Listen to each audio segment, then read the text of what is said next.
He came to me like all the others, desperate, broke, trembling, at the edges of survival.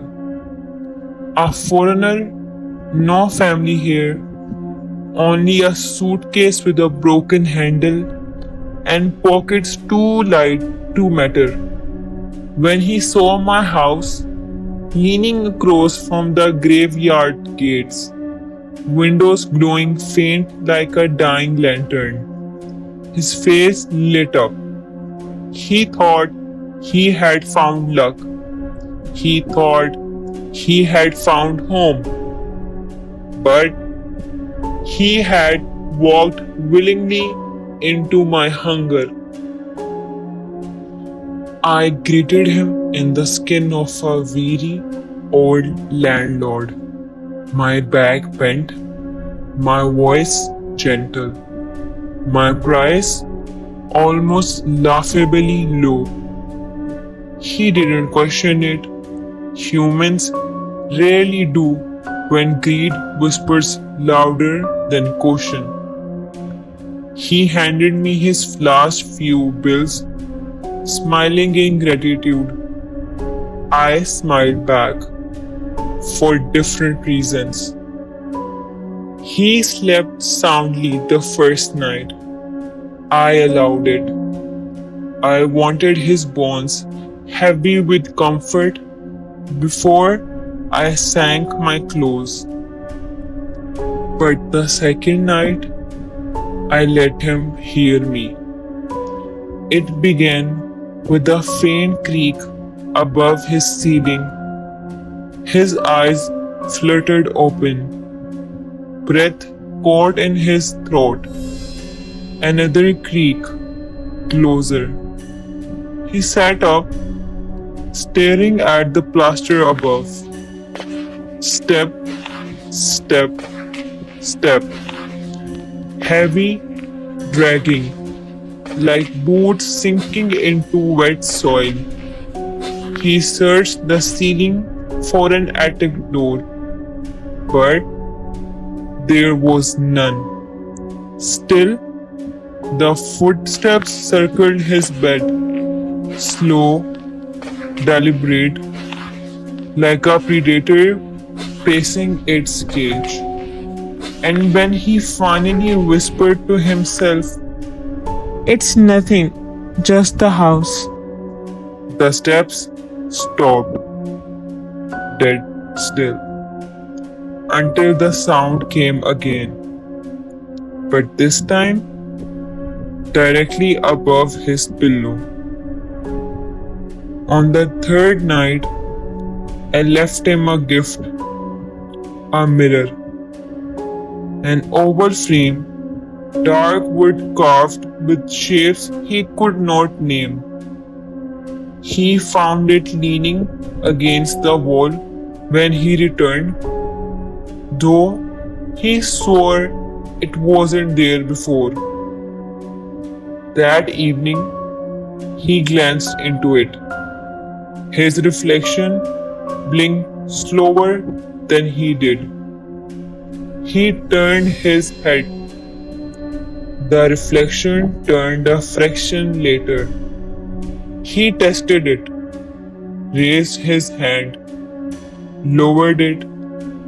The reflection followed, but always a moment too late.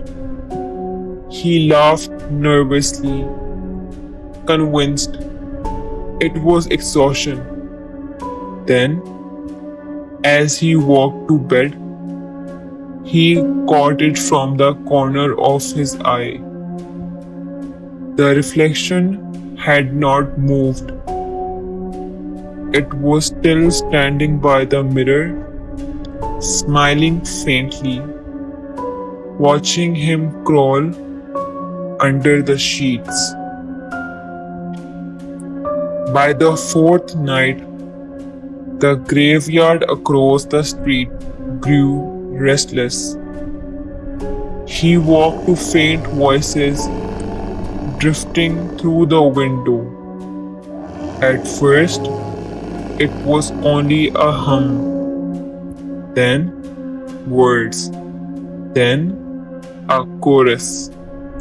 Children's voices, soft, sweet, but wrong.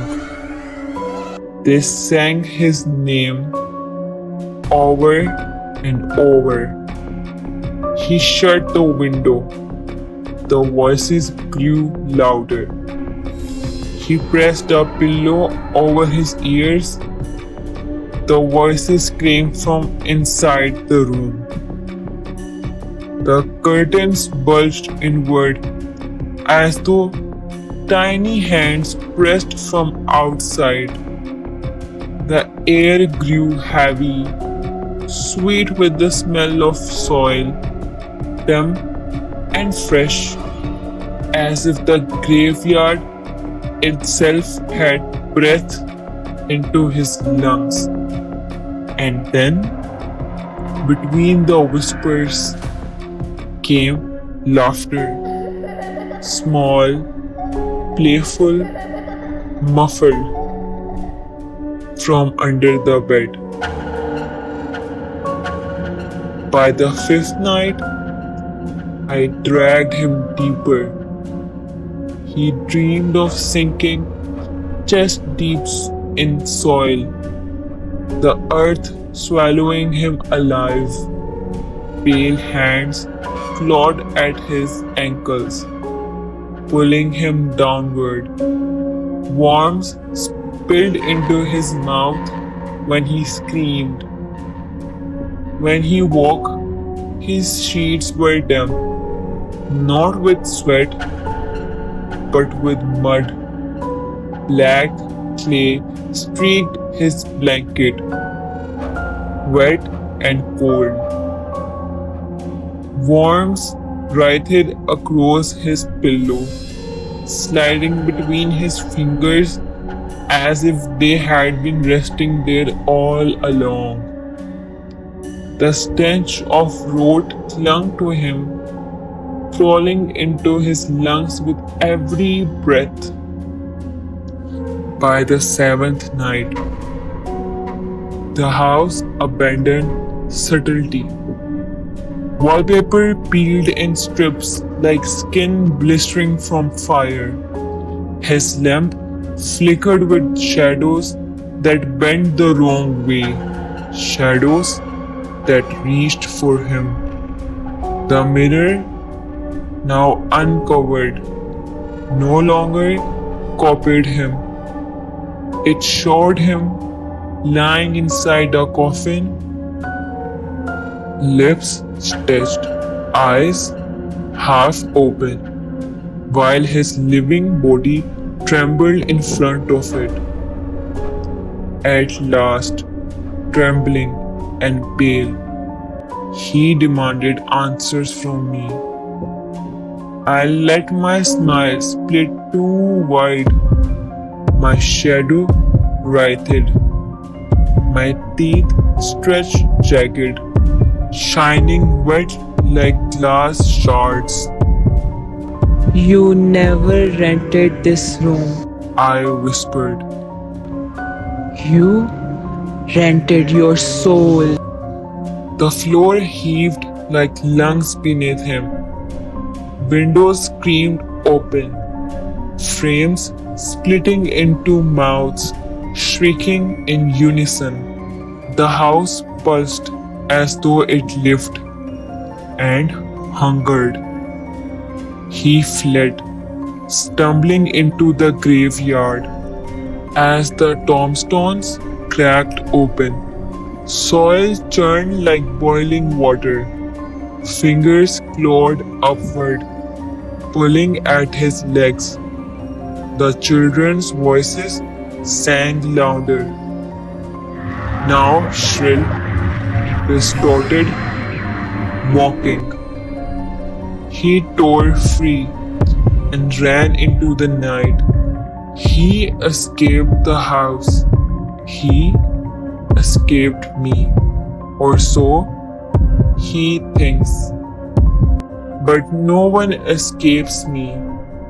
Once they have slept under my roof, they carry me in their veins, in their shadows, in their silence. He will starve, he will suffer, and when the city crushes him again, when he is desperate enough to crawl back, I will be waiting. And next time, I won't offer him a room, I will offer him a grave.